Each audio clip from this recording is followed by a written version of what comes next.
50 pesos lang kare-kare rice namin. Marami pang ibang putahe, may dinakdakan shawarma rice, lechon paksiw rice, binagoongan rice, papaitan rice, lahat yan 50 pesos lang. Trip mo ba yung mga murang combo at mga budget meal na pagkain? All in sa halagang 50, meron ka ng isang bowl ng ulam tapos may kanin ka pa. Isa na namang underrated, hindi viral o trending ang ating titikman. Talaga nga bang sulit sa presyo o baka sadyang mura lang? Sugurin natin at tikman itong nakatagong kainang matatagpuan dito sa isang kanto sa may 10th Avenue, Caloocan.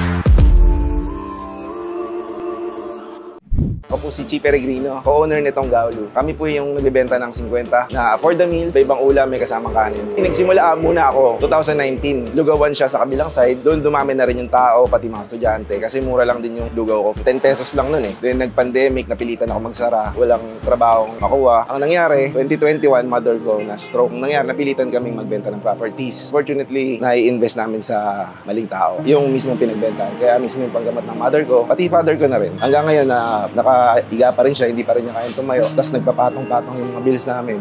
Hindi namin alam kung mababalik pa yung pera namin. Medyo malaki din kasi. Naisipan namin na sa tulong nung kasama ko si Zeko at saka ni Engineer, binuo namin tong Gaolu. As in, pader lang siya dati, labahan lang siya. Tinabag namin yung pader, nilagay namin ng kitchen, inayos. Tapos yun, nagsimula kami lugaw. Lumakas siya kasi mura lang din, tapos hindi kami nagtitipid sa ingredients, sa mga laman. Very generous yung serving namin. Kasi nung medyo sumobrang init na yung panahon, nagsimula yung tumal. Naisipan namin na yung mga laman namin, kung paano namin siya mabebenta ng mura pa rin, nakikita kami, tatangkilikin. Naisipan namin yung toalya, yung bagnet. So naisip namin, sabi, ano ba bang pwedeng gawin sa toalya? Na-suggest nga ni Sek na kare-kare. Sabi ko, kaya ko yun. Di ginawa ko muna yung mga broth nila. Tapos pinaghalo-halo ko, nag-ferment muna. Di yun, nagsimula kami kare-kare lang. 50 kare-kare. Kumikita naman sa 50, sobrang liit ng margin namin for profit. Kasi nga 50 pesos lang. Ang blessing lang sa amin, may sarili kami lugar. So tubig lang tsaka gas sa panluto. Tapos minsan gumagamit kami ng Calandius oil. Nabuo namin yung menu dahil doon nga sa mga ingredients na pwede mong gamitin sa ibang putahe. Kaya yung kare-kare rice namin, may bagoong, nagawa namin Bicol Express, dinakdakan shawarma rice, may bagnet kami. Yung binagoongan rice kasi, since may bagoong kami, yun na rin binagoongan rice. Tapos yung papaitan, yun na rin yung broth nung baka tsaka baboy. Tapos dinagdag na lang namin yung kangkong with bagoong. Ayun, sakto, 20, parang pang side dish siya. Meron ka ng ulam, kanin. Kung gusto mo mag-side dish ng kangkong, masarap. Budget meal, sulit na kombi, at afford the meal. Yan ang mga swak na itawag dito sa 50 pesos na pagkain. Combination siya ng isang lutong bahay na ulam, tapos may kasama pa siyang kanin. Pwede siyang kare-kare, binagoongan, papaitan, at pwede rin yung dinakdakan. Sa dami ng pagpipilian, alin ba talaga dito ang pinakabinabalik-balikan? At pagdating naman sa negosyo, paano nga ba nila ito na pagtutulong-tulungan? Kaming tatlo, meron kami kanya-kanyang toka. Kumbaga walang lugi sa amin sa trabaho. Kaya pantay-pantay kan. Kaya nung nagsama-sama kami, sige, anong role ko? Ganito. Kaya ko yan, kaya ko to, ganito. Parang kare-kare. May kanya-kanya kaming toka. Yung hindi pwedeng walang bagong, hindi pwedeng walang mani. Hindi siya magiging kare-kare pag kulang. Ang pinaka-bestseller talaga namin, kare-kare. Kasi hindi araw-araw maraming nagkakare-kare. Sinarapan namin yung kare-kare namin kasi nga, yung sa malasang broth niya, tapos syempre yung lasa ng peanut. Kaya binabalik-balikan siya kasi halagang 50 pesos na. Kare-kare na. Kare-kare namin, yung bagoong na yan, ginagawa ko lang yan parang per week. Tapos yung kare-kare, yung for the day na isa-serve namin ng laman, tuwalya, tsaka yung bagnet. Pine-pressure ko yung tuwalya para malambot siya, para kahit matanda, makakain siya. Tapos yung pinaka-broth nila pareho, pinagsasama ko siya. Tapos dadagdagan ko ng peanut, kukulayan ko ng atswete, tapos papalaputin ko ng slurry. Talong tsaka sitaw, kare-kare na siya. Sa mga gustong sumubok na magnegosyo, costing importante, tsaka yung sipag, kailangan consistent everyday. Tsaka yung wag nyo susukuan yung tumal. Talagang maraming beses kayong papapanisan. Minsan talagang yung tumal mo, tatambay mo yung imbis na kumikita ka dapat sa trabaho ng stable na gano'n. Huwag mo isipin yun. Dire-diretso mo lang. Tutuloy at tutuloy yan. Mga Kabs, iniimbitahan ko kayong subukan ng aming 50 pesos for the meals dito lang sa Gaolu. Centro Street, corner 10th Avenue siya. Makikita nyo agad kami. Tapat lang ng Angel's Burger. Open kami from Monday to Saturday. Sa gabi, open kami siguro from 5. May mga luto na 6 onwards hanggang maubos. Talaga naman, manyaman Kenny.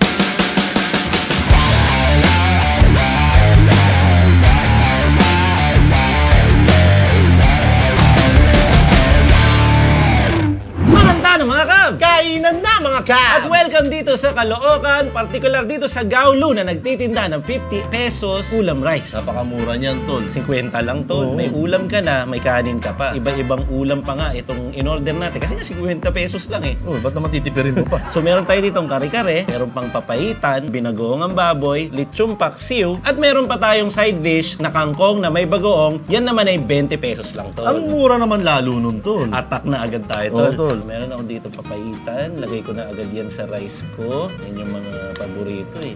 May sabaw. Kuha ko rito sa kare-kare. Yan. Cheers! Cheers! Yung madalas kong kinakain dati sa backyard. Ang linamnam nung ano tol, nung kare-kare. Parang hindi mo maiisip na 50 pesos lang ito. Ito naman yung pait na parang hack sa pagluluto ng papaitan. Yung balat ng kalamansi, ang pampait. Pwede pala yun. Pwede yun, tol. Kapag madali yan lang, may hack ka lang, pwede yung balat ng kalamansi. Yun, pampapait talaga yun. Kita nyo, no? May natutunan na naman kayo. Meron pang ano, tol, yung itong paksiw. Nakakatawa rin rin, no? Kasi parang halos magkakapatid yung mga menu. Kasi nga, syempre, pag magluluto ka, halos pare-parehas ang Ricardo. Ang magkakapamilya lang sila. Mas madali ihain. Binagoongan. Kung nagtataka kayo kung bakit kami nandito at iba yung background namin, ito yung garahe nila Sir Chi. Medyo lunchtime po kami dumating. Nag-open po kasi talaga to yung paggabi pa lang. So napaaga tayo tol. Wala pang customer, halos sarado pa talaga. So nandito lang kami sa garahe. Wala tayo dun sa mismong store. Pero ang store nandyan lang sa likod ng camera. Eto tol, kanina ko pa narinig cheese, rice. Cheese rice sa dinakdakan tol. 50 din niya. Sipin mo. Tikman natin tol. Sige, sabay tayo. Tapos may pipino yung dinakdakan niya. Tapos sinama sa cheese rice, magulay. Nakahawig siya sa dinakdakang shawarma. Parang ganon. Ano naman? Sakto yung cheese rice. Iko-compliment sa'yo sa although yung dinakdakan, siguro hindi to gagamitan ng utak or mayonnaise. Parang pinagsamang, parang konting na lang, pwede mo rin siyang gawing sisig.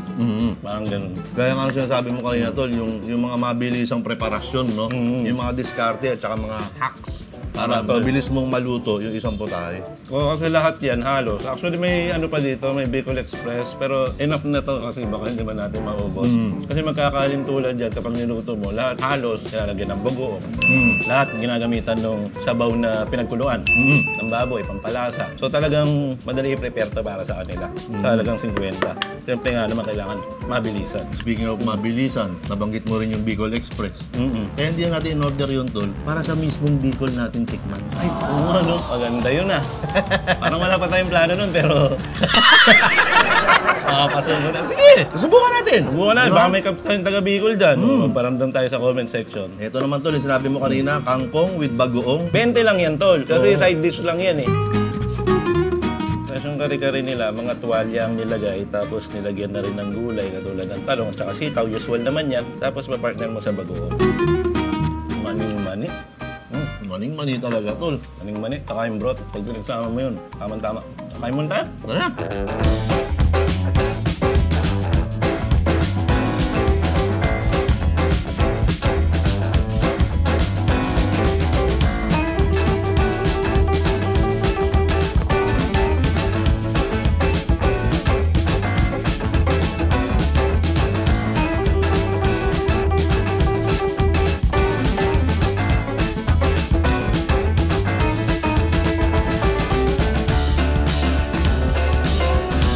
Parang hindi yung 50 ang ibibida ko dito, mga kabs. Binibida ko dito yung kare-kare tol.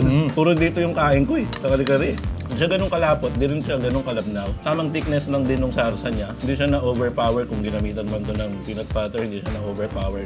So, sakto lang din. Sipin mo sa iba tol, para makakain ka ng kare-kare, magkano ibabayad mo? 100 plus, 200. Dito 50 pesos lang, may kare-kare ka na. Pero pantinin din natin to. Ito yung paksiw. Anong kanin, ubus na. Naparabak tol. Kaya lalagyan na natin ito ng Team Galag TV sticker. Dahil talaga namang 50 pesos lang, hindi ka na masasaktan sa 50, masasarapan ka pa. At talaga namang manyaman. Kenny. Hoy, alam ko tol, hindi pa outro yan. Mukha lang outro, pero hindi pa outro yun. Dito na nga tol. Oh, yan na. Murang-mura, 50 pesos. Pwede ka na makakain ng masarap na kare-kare at iba't iba pang utahe na available dito sa Gaulo. Gaya ng suot ko, Caloocan. Dito to sa Caloocan. Oo nga, no? Di ba? Kaya naman! Yan na. May kami sa may kangkal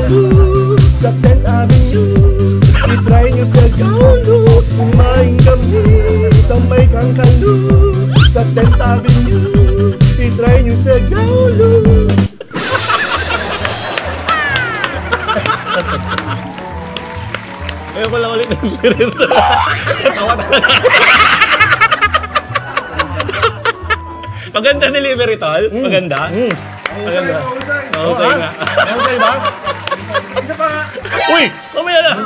Hindi ikaw yun. Hindi ko rin sasabi nun. Magsakta natin attendance check para marinig ulit natin. Attendance check, mga Kams! Kung umabot kayo dito, sorry, masubukan nyo itong mga ganitong klase ng mga pinupuntahan namin. Budget meal, 50 pesos lang. Yung 100 mo, 2 order, 2 tao na yung kain. At sana'y natuwa din kayo dun sa nakakatawang kanta ng attendance check. At pakinggan natin itong muli. Ayun na, let's go!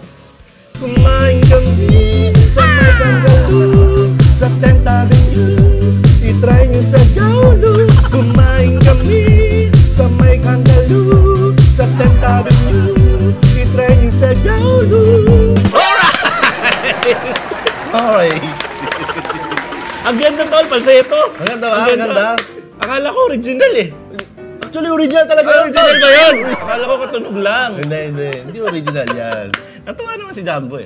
Oo, parang, hindi, nung narinig niya nga, parang nanumbalik yung pagiging dancer May niya. mga tao sa likod parang kaya. gusto niyang umindak. Tingnan mo to, kakantahan ko, sasayawan niya. Sige, sige, na. 1, 2, 3. Kumain kami sa may Gangalo, sa Tentang. Hindi mas lumayaw Hindi, tol! wala pala Hindi to. tayo titigil? Ang nakalagay pa naman doon, dating dancer, di ba? Ayoko ano, Oo. na meron ng fried chicken business Oo, tol. tapos ngayon wala palang dancer dito. Ito na. Ito na raw. Totoo Tinabi na na yan. yung gamit, tinabi na yung gamit. Ito na. 1, 2, 1, 2, Kumain kami sa may Gangalo, sa 10th Avenue, itry niyo sa Gaulo. Ang galing to.